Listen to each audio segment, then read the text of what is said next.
There is always going to be somebody that's going to tell you you cannot do something. Getting in the door is the hardest part. I'm a big believer that in rivalry makes the best.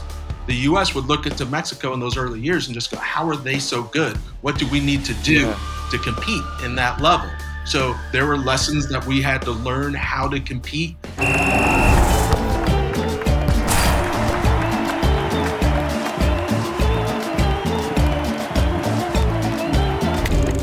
Hola, hola amigos y bienvenidos to another episode. Welcome to another episode of Fútbol es Vida, Fútbol is Life. I am Cristo Fernandez. And I am Paloma Cinco. And we're very, very excited today. We have an amazing episode with an amazing guest, someone we admire and who we recently met, which was also a dream come true. But before going with our guests, we want to start with, like we do in all of our episodes, talk about a theme. And I think this theme today is going to be belief.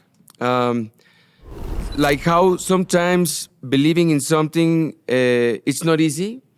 Because I can tell you from my experience, Palomita, and I take myself back to those days where I had these crazy dreams when everything started with football, soccer, and you know, sometimes things don't go the way you want. And then to make things more complicated, I had these crazier dreams of being an actor, a filmmaker. And, you know, sometimes people can laugh at your dreams. Sometimes people don't believe the same way you do. And it takes lots of courage, sacrifices to really believe in those things and really manifest them, ¿no? And our mother always say, fe es la convicción de lo que se cree y la certeza de lo que se cree y la convicción de lo que no se ve.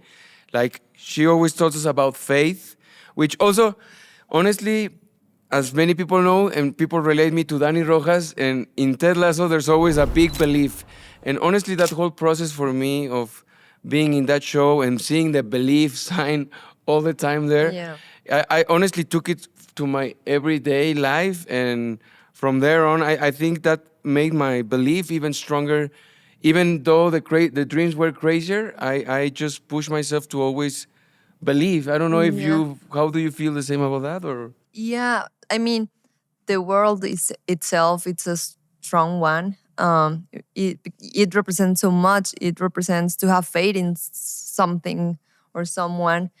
And it also is like for me, it's like the ability to have a strength or to have like conviction of doing something, even though you're scared or there could be so many barriers. So it is like a force inside of us. yeah. And yeah, we know the world very well from Ted Lasso. And it has represented so much because it's faith. It's believing in what you can do, what you can achieve, and that there's nothing impossible and that you can, achieve your dreams. Yes.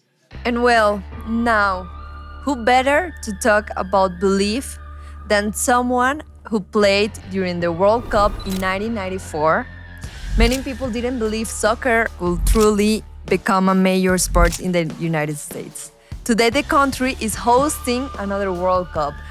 The game has grown tremendously, but someone had to believe first. And that's why today's guest is so special, because he helped building football in America. And he's a player who represents his country at 3 World Cups, and he is a legend of LA Galaxy. Now, please welcome Cobi Bienvenido, Jones. Cobi Jones. Muchísimas gracias, amigo. Hello, everybody.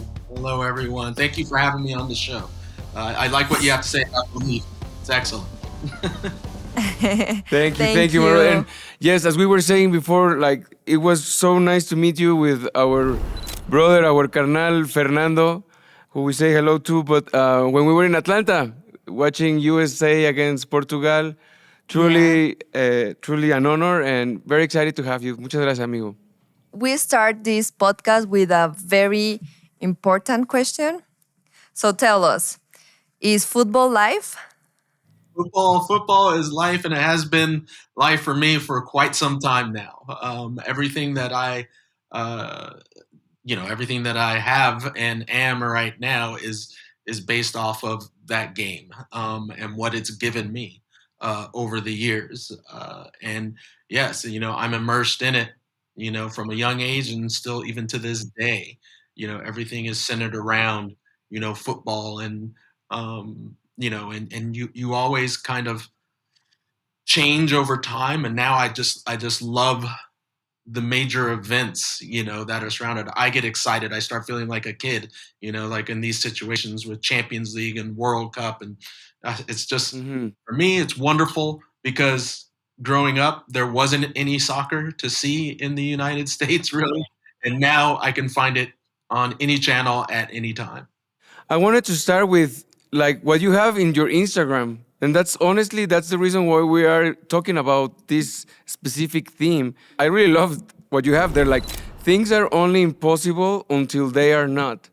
So, what does that phrase means to you today?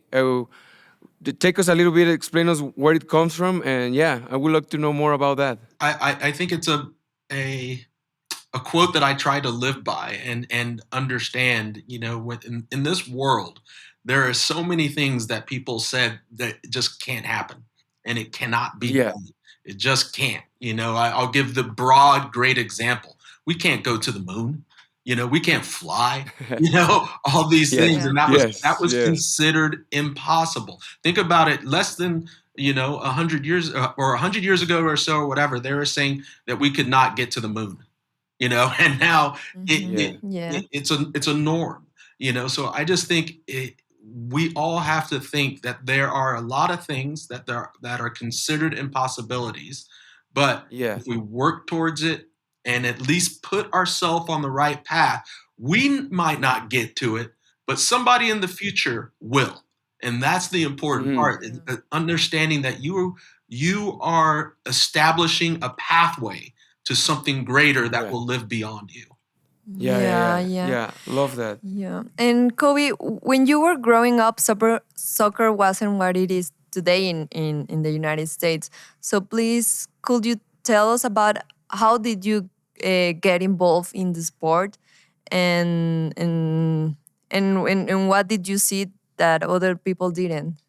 And also, were you considered a crazy one back then? Like, because yeah, like soccer, like it's only until later on when Yeah. football soccer became the sport that, and we're gonna talk more about the specific that year, but in 1994. But back then, as a kid, when everyone was doing other sports, and you always wanted to be a football soccer player, like yeah, take us a little bit there, please. Yeah, so like when I was growing up, soccer, you couldn't, as I mentioned earlier, you couldn't find soccer anywhere on television.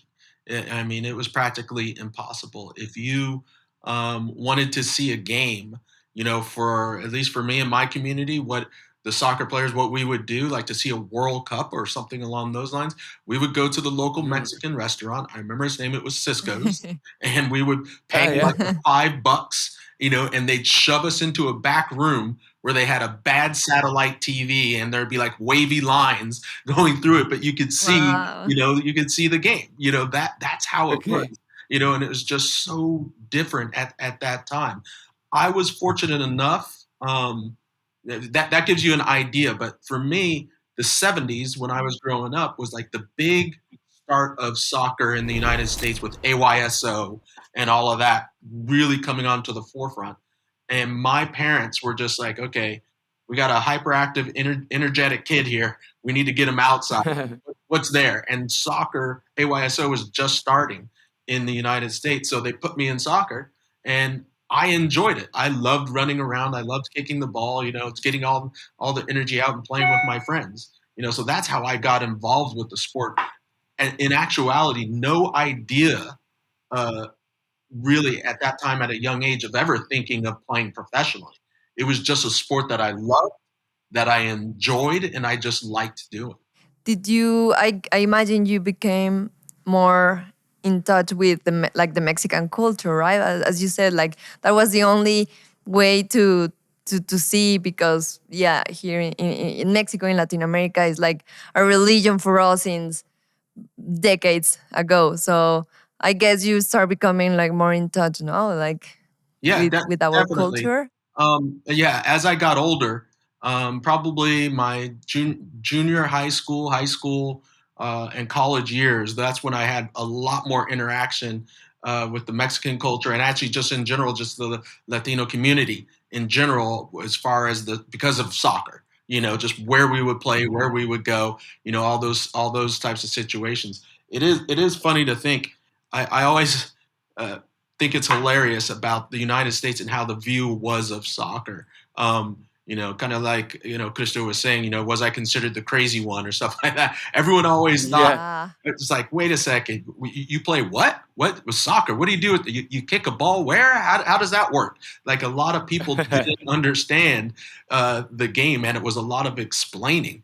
And to be honest, it was considered a very feminine sport, for a lot of people. Like, Okay. you be made fun of, just like, oh, you play soccer. Why don't you play like a real sport like football, or something like that, Yeah. American football. That was the attitude, towards it back then. But then slowly, as we've seen over the years, it's finally changed and gotten its credit and its due.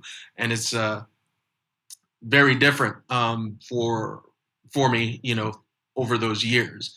But as you were saying, um, the introduction into the Mexican community and stuff, it was a gradual process as I got older, and we would, as I started playing in larger a larger area, going into downtown LA, and going up to in San Bernardino and up into Bakersfield, and all these different areas, and you play against different teams. You see a lot more of the Latino community being present, and that's when I finally Yeah. started seeing, like, oh wow, this is a much bigger sport, than I ever thought that it was. And one of the great things that I loved is that it was uh, which I always talk about soccer. It's a cultural phenomenon that it brings so many people together from different communities.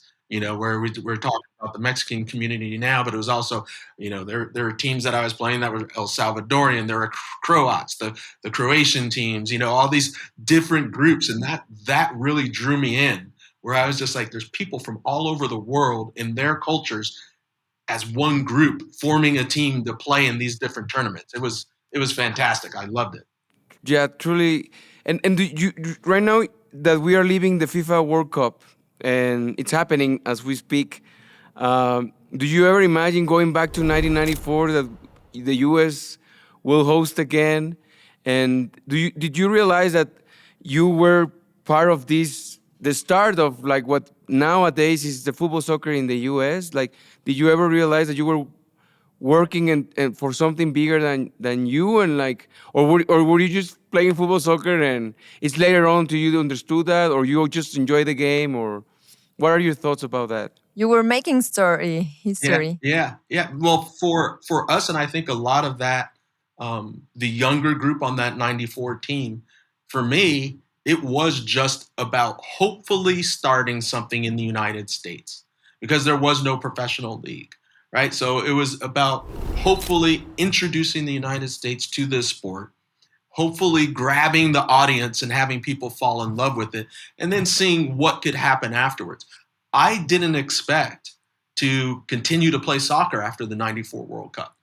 I was planning to go back to school at UCLA and finish up school, get Oh, my really? degree, and do whatever. I was thinking about being an environmental lawyer. That was the game plan, so to Nice. speak.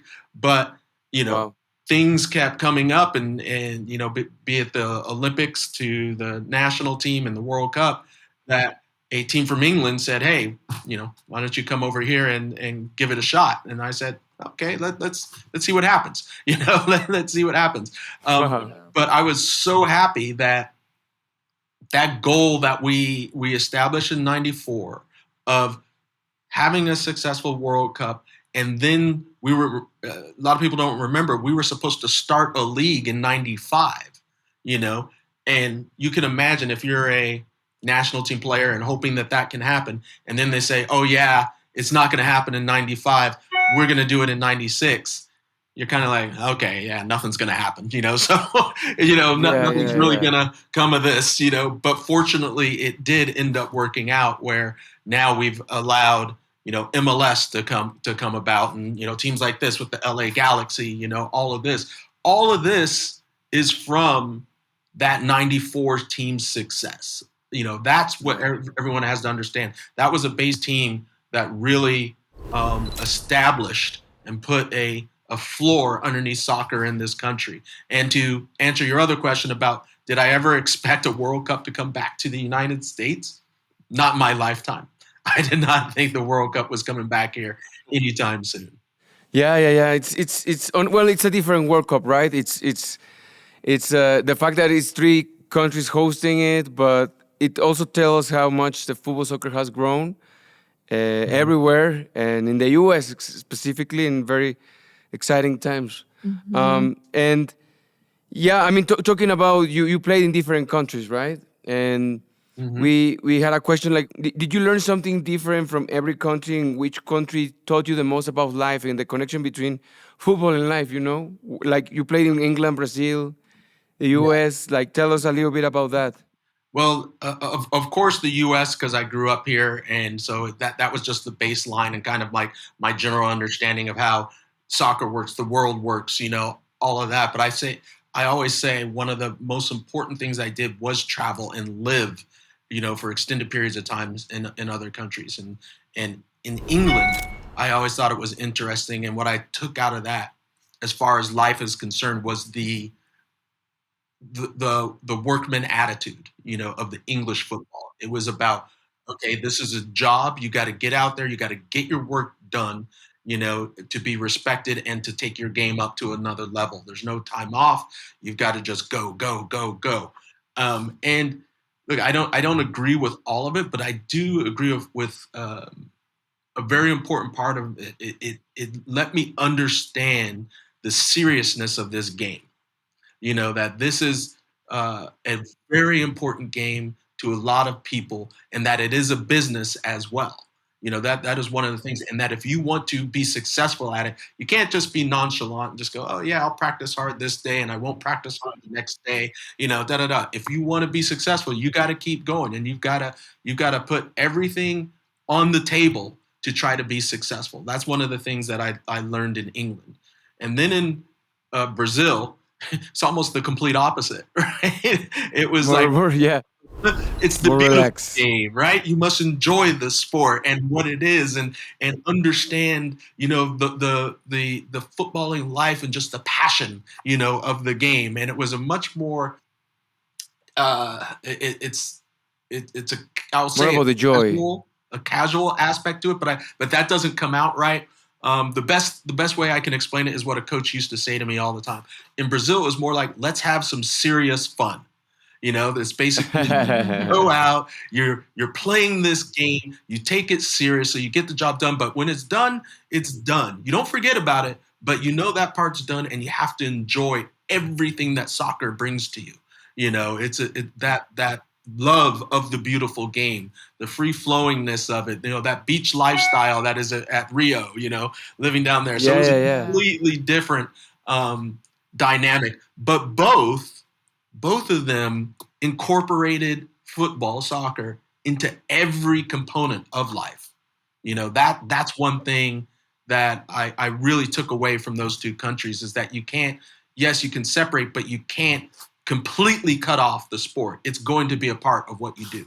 How many years did you spend in Brazil? A year there, a year in England. It was just before the war. A Sorry, year, just a before year. MLS. Yeah, so almost Okay, almost a year in Brazil. Yeah. nice. Yeah, Wow. I went there this year with my friends, and it's For the good first vibes time. in Rio de Janeiro. You wanted to spend 2 years there, huh? Yes, yes, exactly. Yeah. Yes. Yeah. And let's go back to the relationship between the US and Mexico, not necessarily also as a rival, but as a like soccer, football, a nation community. Um, what has Mexico thought American soccer like? Yeah, like the relationship, it exists, but also like, can American soccer exist without Mexico? Do you think it will have developed the same way?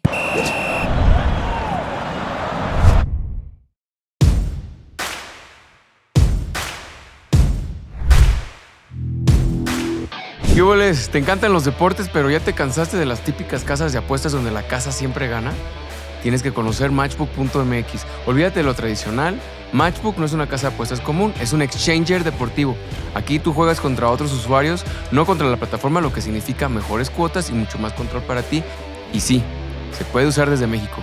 Piénsalo, miles de personas alrededor del mundo ya la usan y están ganando una lanita extra al mes. ¿Por qué tú no? No te quedes con la duda. Entra hoy mismo, pruébanos y descúbrelo por ti mismo. Recuerda, no es apuestas, es Matchbook. Visita matchbook.mx y empieza a ganar algo bajo tus propias reglas. Usa el código podcast al crear tu cuenta y recibe una sorpresa por parte del equipo de ¡Fútbol es vida! Yo ya la descargué, hermano. ¿Tú ya la descargaste? ¿Pero qué me estás diciendo? Por supuesto que ya la descargué. ¿Y ustedes ya la descargaron? ¡Obvio! ¡La descargamos juntos!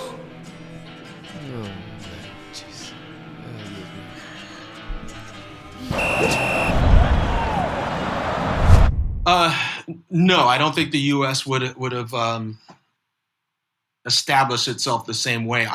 I'm a big believer that in rivalry, it makes it makes the best. It brings out the best in everyone, and that's one of the things. Like we all know, Mexico was dominant for years, within the game. And let's be honest here. When you're dominant for so long and you don't have the competition within your own region, yes, you can get a little bit, apathetic, a little bit casual with it. And I think one of the best things for Mexico was the U.S. coming on board and stepping up to another level. And why? Because it's all of a sudden it started putting the pressure on the Mexican team, the Mexican Federation, and the players to get better and better. And in turn, is the same thing for the U.S. team. The U.S. would look into Mexico in those early years and just go, how are they so good? What do we need to do to compete in that level? So there were lessons that we had to learn how to compete, how to perform at a high level under pressure.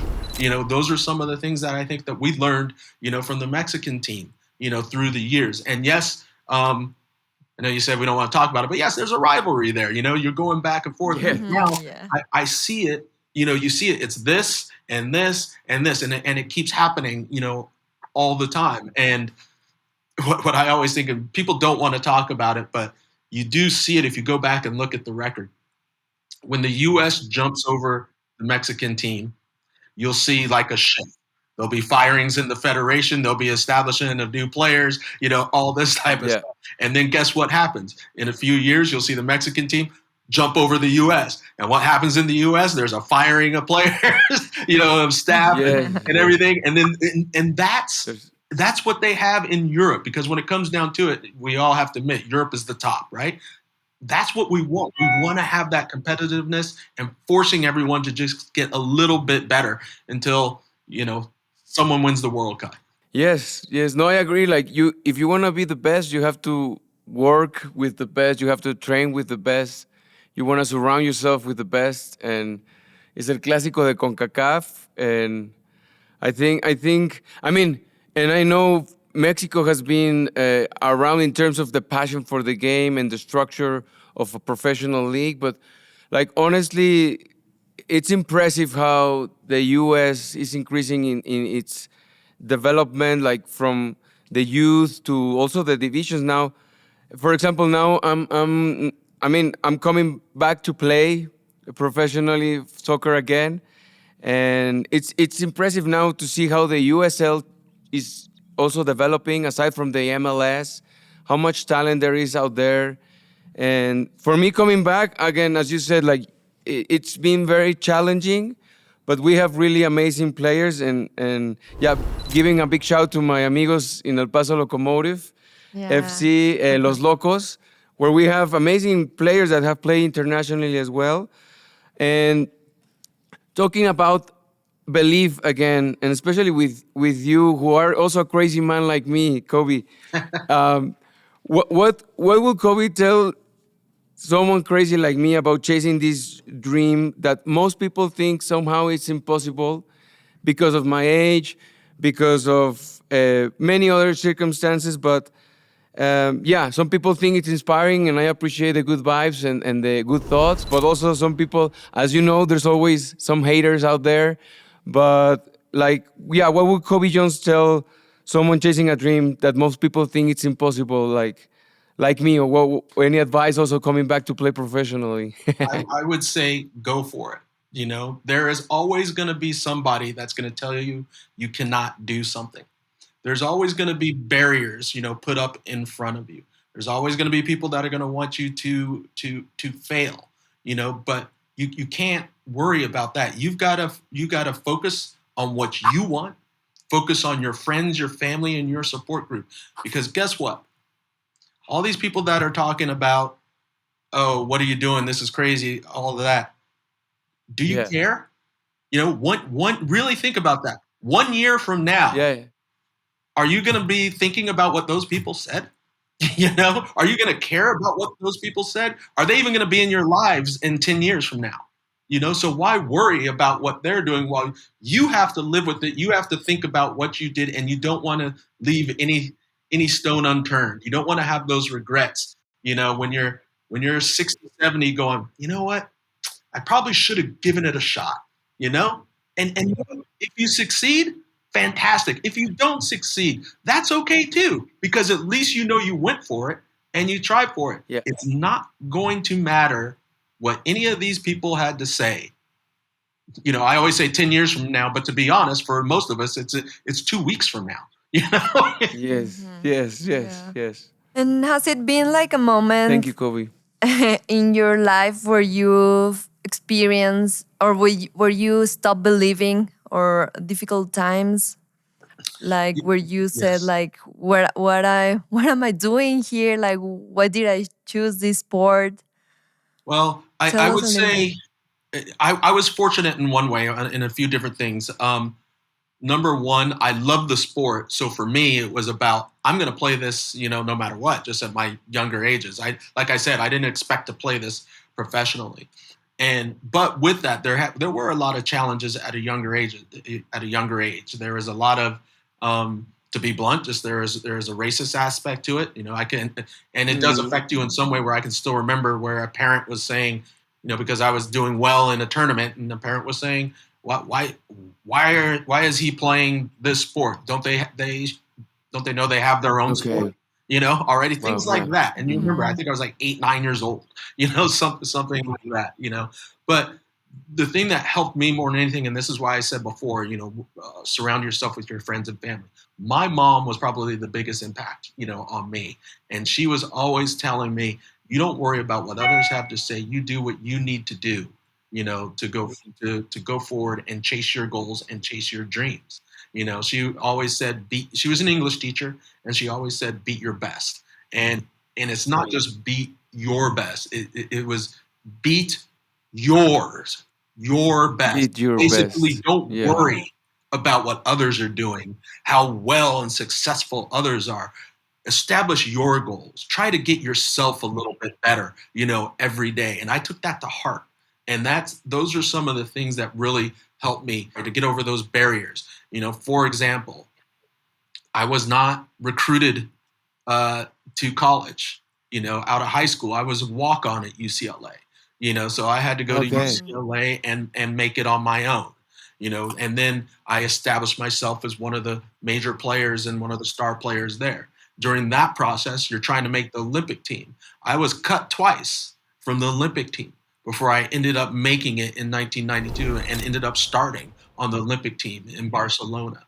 In 94, I was almost cut and kicked off the team, after my first camp, but I ended Yeah. up I always say, by the grace of God, getting thrown into the game and ended up having a goal and assist. And, at the end of the game, when I thought I was going to be kicked off, the coach came up to me afterwards and said, "Hey, my son, Bor Milutinovic, actually, Okay. the Mexican coach came up to me and said, "Hey, my player, Cobi, what are you doing? You must talk to your coach." And all of a sudden, I was loved by him. So, look, there's always going to be barriers. There's some that you're going to be able to overcome. There's some that you're not. And that just means you've got to find ways to go around, those barriers to Yeah. continue along the path that you want. Because as I've said before, and I'll say it 1,000 times, do not be concerned about what other people are thinking, because they are not going to be impactful in your life, of 2 weeks from now. Yeah, and as you mentioned, there's like when you are reaching a professional level in a sport, there's so much you're sacrificing at the same time. And for example, in this case, Cristo is playing back, so is playing again soccer, and me, I'm not only his sister, I'm also his manager, his business partner. So I'm also like sacrificing some things so he can fulfill his His dream as crazy, a crazy soccer dreams. player, you know? So I want to ask you, like, was there someone besides you sacrificing for your dream?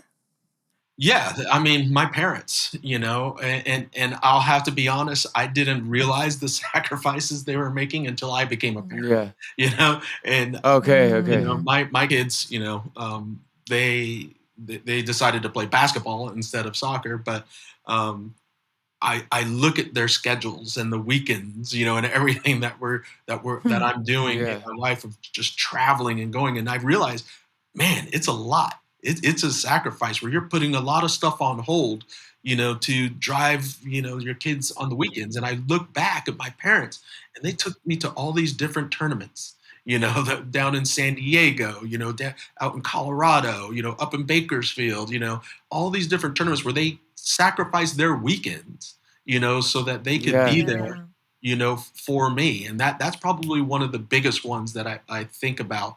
And I try to let everybody know, parents do a lot for you, and they aren't appreciated probably as much as Yeah. as they probably should be, for just things that we think are just, oh, that's the normal thing, but that's actually a sacrifice, that they're giving up time in their lives, time in their social life, to make sure that you have the opportunity to, to play this game that you love. Yeah. Yeah. Yeah, that's why for me, when he's reaching his dream, his goal, it's like I'm reaching it as well, you know, Yeah. because it's like Yeah. we're sharing. Yeah, and We're sometimes we sharing it. also, us as siblings, we talk about. You're right. You don't realize until later on in life about the sacrifices your parents made.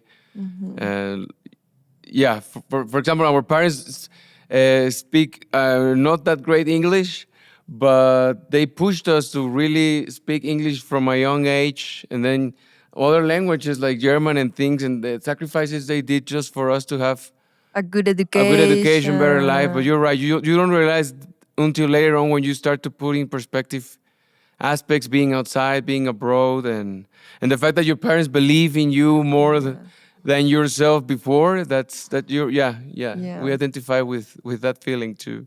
I think everybody that does this and chases those dreams, they should be proud of themselves too, because there is another sacrifice in it, and it's self-sacrifice. The things that you have to give up, to chase that dream. I'll put it in, and I'm sure you have similar situations. I put it in my situations at those younger ages. How many trips with my buddies in college did I give up because I was Yeah, playing a game? Uh-huh. How many yeah, school trips in high school did I wasn't able to make because I had training? How many mm, times were my friends going to a party, but I couldn't because I had a game or a Mm-hmm. practice early. yeah, Yeah. These are all the things where I think we yes, we give it to others and acknowledge, like parents and siblings, but we should also be proud that and Mm-hmm. say, yeah, you know what? I made sacrifices too because I want this. yeah, I want this. yeah, And yeah, yeah. be proud of that. Yeah. Thank you, Kobe. Thank Um, Kobe, I wanted to also tell you because, as you know, when you met us, like we are a small family, but our family is our friends, and we would like to introduce you to a friend of ours. He is very passionate about football, soccer player. He's someone, a carnal, as we say. Maybe you're familiar to the word carnal. In Mexico, we say carnal is like brother from another mother. Okay, yeah. Ese carnal Es un actor de novela. Tiene talento nato. Y tiene buen culo también. Yes, and he plays football, soccer very well. And yeah, we would like to introduce you to Ricardo Casal, Piñín Silva. Ricardo, ¿cómo estás? Hi, Cristo. Hi, Cobi. Nice to meet you. Hello, nice to I meet feel you. happy. Nice to meet you. I feel happy to be here. Obviously, I told him that you are amazing as a player when we talk about the football, soccer in USA. Obviously, we remember your name, and for that situation, always is so special to spend time with you and with Cristo. And today, to me, will be a great day. Yes, we now can celebrate. Love it. And I'm going to do a dynamic, Kobe. This dynamic, I'm going to say different type of words, and you tell me what comes in your mind when you heard this type of words. Ready, For you to amigo, ready, amigo. Let's go. Let's Okay. go. Football, Life. Eso, yes. Mexico, Rivalry. United States, Home. Los Ángeles, The city. The city. El Paso, Texas, Yeah, mystery. Ah, okay. I've been there in a long, Yeah. long time, so it's a little bit of a mystery for me. Okay. okay. World Cup, And this is joy. Joy. Tequila, Ooh, nice. and the other word is tacos, Tacos. taquitos. Well, for me, I'll say street because I love the street tacos. Do you recommend some street tacos in LA? Yeah, you can go to a variety of different places, you know, all over Los Angeles and have some good street tacos. So yeah, you'll have to come. Next time you're in LA, give me a shout. I'll take you on a tour. Yeah. Okay, brother. Guadalajara, Fun.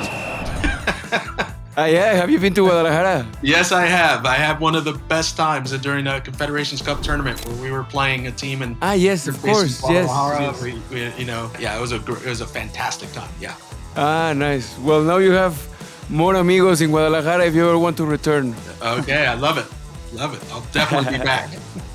We have another question because here my friend Ricardo is, as I said, a very talented man, someone my sister and I believe in, and he has many dreams, many ideas, but he wants to ask you something, right, Ricardo? Yes, to me, this question is very, very important because, as Christian mentioned before, he is ready to come back to the professional player. Right. And when you are in one place when you need to try to keep track in some important, you need to try to avoid certain things. Like probably you have brothers or friends that they invite you to go out to the party, to drink alcohol, to Sleep late. Yeah. to eat junk food because I know that is part of the discipline and the constant. And my question to you, Kobe, is simple, but to me is very important. What type of things, according to your experience, you do, or what advice you can tell me for I try to avoid this type of things and to try to be focused in my objective, or in my in to try to get my dream, If you want the dream, you've got to sacrifice, and we've talked about this before. And there's a difference. It doesn't mean that you sacrifice all the time, but to chase the dream, and once you grab it and you've got a hold of it, then you can kind of do some of the other stuff, the going out and all of that stuff. Because let me tell you, every footballer, they go out, but let me tell you, they didn't go out so much when they were younger and they were chasing the dream because they knew how important it was to get there. It's like anything in life, right? Getting in the door is the hardest part. But once you're in the door, okay, it gets a little bit easier where, okay, you've established yourself and people understand what type of player you are and what you can give, and that you'll continue to work hard. But when you're chasing it, you've got to make sure that you're at tip top, because you have to get there first. You're chasing that dream. Once you get there, then okay, then you can kind of figure out the rest. Thank you very much Yes. for the advice. Yes. I agree with you, Cobi. I think, and I've told Ricardo, for me, it's like life is a balance, right? Even the ones that are the most disciplined, they need at least one day where maybe they are not that like that. But how do you because and for us, like, I am very crazy, as Paloma said before. I like acting, filmmaking, now podcast is now even a new dream. But me, I'm more than that, doing this because Paloma and I believe in our friends, believe in us, believe in the crazy ideas that we all as friends have. But how do you keep yourself focused and not dispersed, And when you are doing so many other things, because I also know that you are doing so many things as well. Like how I think, just to finish these thoughts and ideas. And thank you, Cobi. Muchas gracias, amigo.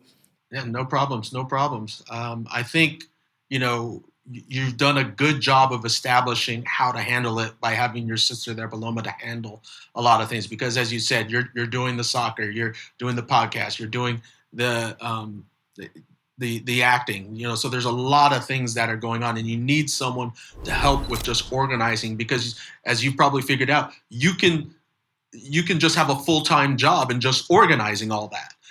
Which is a problem in and of itself. So having someone like your sister there helping you to organize things is extremely important. After that, I would say you've got to line it up as far as I can give my time to how many different things and figure it out. Because one of the problems that I find that people that do a lot of stuff is they tend to keep taking on more and more and more. You've got to figure out, okay, these are the 3 things that I want. That's it for now, for this time period, for whatever it is. Like if you're in the season, okay, this is the season. Can you focus on the soccer during this season, and in the off season, okay, then I can have my passion of like the podcast or something along those lines, and just kind of organizing your life. That's the biggest thing, is organizing your life to give you the time to go after and chase those dreams, but also to have the breaks that you need. And that's one of the big parts too. You got to have a break, or everything will start being a little bit less and less and less. We are definitely, after this crazy year, taking a holiday. Unas vacaciones. Maybe we have to go again to Rio de Janeiro. Thank you for the comment that you do. And to me, always is important to know, probably get back a little. I can say that in my case, sometimes it's difficult when, for example, you think about to try to get one thing that you want, because it's different when you are engaged with something and you only have the intention. And when you do the combination, the intention with the action probably could be the best way to achieve the thing that you can get, no? It's part of the life. Yeah, I always said that, I don't know, like, what you think, Cobi, but like I'm grateful for the opportunities I had as an artist, but I always say that it's because of my life as an athlete. Because in my family, we don't come from family of artists or athletes, so we have to just discover it. But something I discovered is repetition and discipline. And there are artists that work in different ways, waiting for the inspiration or maybe some do certain things, but for me, it's just doing it.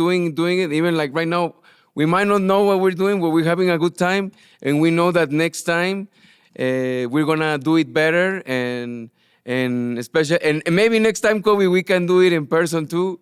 That would be great. But yeah, just to finish your idea, Ricardo, I think like repetition and doing it again.